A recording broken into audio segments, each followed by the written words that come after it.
Hey, y'all, I think it's very important for me to address this. You cannot live a lukewarm life and expect God just to hop up and answer your prayers in the midst of your sinful life.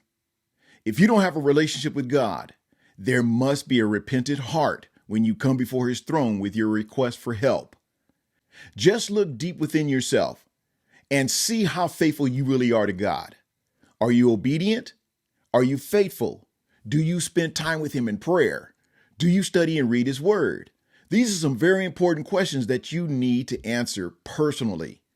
Now, I know there are a few different answers to this, but the only true answer that will get God's attention is yes. The power of prayer does not flow from us. It is not the special words we say, the special way we say them, or even how often we say them.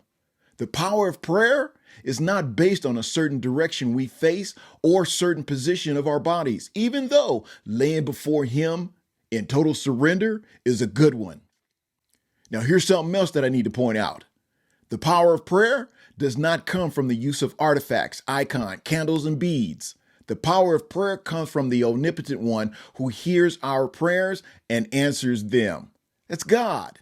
Prayer places us in contact with God, and we should expect almighty results, whether or not he chooses to grant our petitions or deny our requests.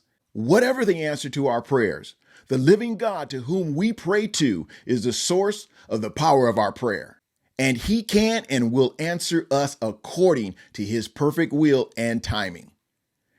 God hears the prayers of his children. He commands us to pray, and he promises to listen when we do.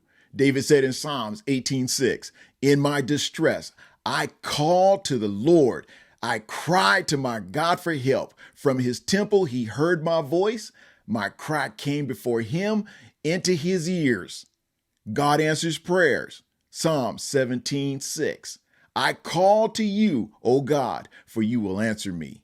Psalms 34:17, "The righteous cry out, and the Lord hears them. He delivers them from all their troubles." While God will always answer our prayers, he may not answer them in the way we expect or think is best, but we must trust God's will, for he truly knows what is best for us. We should spend time trusting and understanding God's plan for us. When we do, we can be sure God listens to us. God's power is too precious to let loose on a soul that is not open to God's will. Jesus repeatedly asked and prays for God to be glorified. And you know what? We should do the same. Spend some time with God.